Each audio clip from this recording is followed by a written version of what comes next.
Sejam bem-vindos a mais um episódio dos 52 livros em 52 semanas. Hoje vamos falar de um livro que, olha, ficou guardado por mais de 70 anos porque era polêmico demais para a época. E não é novela, não. É Mais Esperto que o Diabo, do Napoleão Hill. Chegamos à 41ª semana do desafio. Bom, este livro traz uma ideia central bem ousada, né? Uma entrevista fictícia onde o Napoleão Hill meio que força o diabo a confessar os métodos dele para controlar a mente humana, para impedir sucesso. É basicamente uma exploração profunda das forças internas e externas que acabam limitando a gente, né? Tudo personificado nessa figura aí do diabo. A ideia aqui é entender essas táticas e, claro, as defesas que o Hill propõe. Ok, então vamos desenrolar isso. A base de tudo é essa conversa imaginária com o diabo. Qual seria a principal arma dele para manter as pessoas, assim, longe dos objetivos delas, segundo o livro? Olha, o ponto central que o Hill explora usando essa alegoria toda é o conceito de alienação, ou deriva, como ele chama mais frequentemente. Significa viver sem um propósito claro, sabe? Sem direção, deixando a vida levar, ou se deixando levar pelas circunstâncias, pelas opiniões dos outros, ou por aqueles pensamentos negativos que ficam voltando. Essencialmente, é como abrir mão do controle da própria mente, né? Permitir que influências de fora, ou só a inércia mesmo, ditem o caminho. Não é possessão, veja bem, é um estado mental mais passivo. Entendi.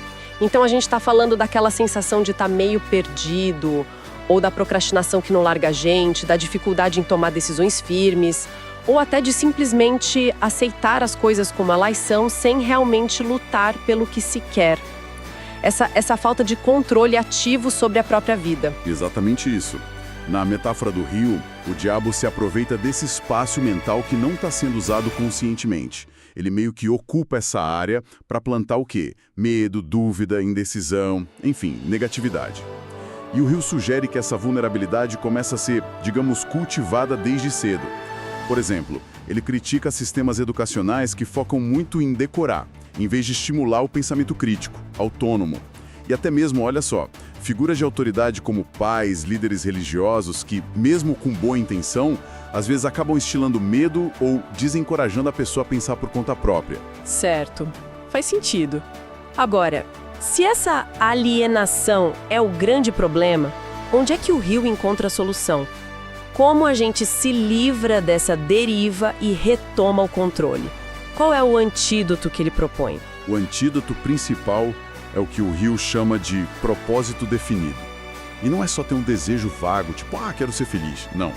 É saber com clareza total o que você quer alcançar, por que você quer aquilo e ter um plano, mesmo que seja um esboço inicial, para chegar lá. Esse foco direcionado e consciente funciona como um escudo mental, entende? Ao ocupar a mente com um objetivo claro e com ações para atingir esse objetivo, você meio que fecha a porta para a deriva e também para essas influências negativas que, vamos combinar, adoram a indecisão e a falta de rumo, né? É uma questão de direcionamento mental ativo, tomar as rédeas. Entendi. Então não basta só querer, tem que definir, planejar. E como fica a questão do fracasso nisso tudo? Porque, né, a vida é cheia de tropeços, de contratempos. O diabo, nessa alegoria, com certeza usaria isso contra a gente. Como é que o Hill enxerga a adversidade? Sim, com certeza. O fracasso é apresentado ali como uma das ferramentas preferidas do diabo para induzir o desânimo, para reforçar a alienação. A pessoa tenta, falha, aí pensa, não adianta, é melhor desistir. Só que o Hill, muito baseado nas próprias experiências difíceis dele, e inspirado por gente como Andrew Carnegie, ele argumenta justamente o contrário. É na dificuldade, nesse fracasso que é sempre temporário, que a gente tem a chance de acessar o que ele chama de outro eu. Uma força interior, uma resiliência que talvez a gente nem soubesse que tinha. O fracasso vira um feedback, um sinal para ajustar a rota, criar um plano novo. Não é um beco sem saída. Ele realmente acreditava que toda adversidade traz consigo a semente de um benefício equivalente. Mas claro, essa semente só germina se a pessoa não cair na tentação de se entregar para a alienação. E aí, Pablo, Marçal, o que você tem a dizer?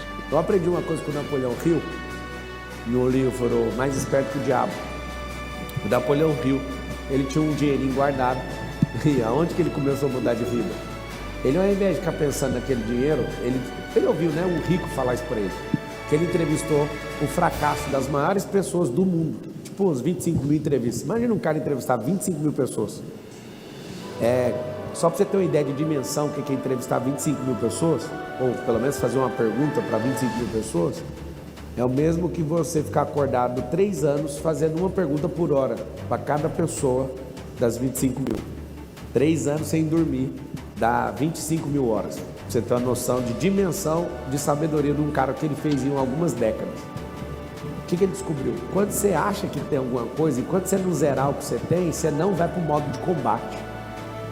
Aí um dia ele tinha lá um dinheiro, e ele pegou esse dinheiro e escolheu um hotel que ele não tinha coragem de ficar, gastou o dinheiro numa diária. Quando ele acordou no outro dia, o que ele era? Ele era o único recurso que existia. Teve que sair do hotel sem nada. E aí o que você faz? Tem que olhar para dentro de você e falar, eu sou o recurso, não quero aqueles R$500, aqueles $500. Falar, queima tudo para você acordar amanhã, respirar bem fundo e lembrar que o maior recurso que você tem é você, e não $5 mil. Eu sei que você fica doidinho, né? Mas você não pode falar isso pro cara. Posso, 70% das pessoas estão endividadas e vão acordar amanhã mais endividadas ainda, porque elas não dão conta de resolver. O problema não está no dinheiro positivo ou negativo, está no recurso, na capacidade geradora de riqueza. Recurso. Fala assim, a riqueza não é o dinheiro que eu tenho. Não tem gente, não tem bicho, não tem demônio, não tem ninguém que dá conta de mexer com isso aqui. Eu sou uma plataforma de Deus e Deus usa, então eu não tenho limite. Então eu acordo, eu fico pensando, nossa, eu quero dar certo. Qual que é a chance de o que Deus projetou dar errado? Nossa, verdade. Nossa, Então, interessante essa ressignificação do fracasso como um catalisador, né? E tem um outro conceito no livro que chama bastante atenção, o tal do ritmo hipnótico. Só um pouco, sei lá, esotérico talvez. Como isso se encaixa nessa luta contra a alienação? O nome pode soar estranho, mas se a gente conectar com o quadro geral, o ritmo hipnótico é a maneira como Hill descreve basicamente a lei natural dos hábitos. Qualquer pensamento ou ação, se repetido continuamente, tende a virar automático, a se fixar. Isso vale tanto para o bem quanto para o mal, né? A alienação, com aqueles medos, dúvidas, a procrastinação, ela estabelece um ritmo hipnótico negativo. E isso prende a pessoa num ciclo que é difícil de quebrar. Por outro lado, a prática consciente do propósito definido, da autodisciplina, de cultivar pensamentos positivos, isso cria um ritmo hipnótico benéfico, que te impulsiona na direção do sucesso. A chave, segundo Hill, é estabelecer esse controle consciente sobre os próprios pensamentos e hábitos antes que um ritmo negativo se torne dominante, se torne automático. É agir antes que vire um padrão difícil de mudar. Entendi.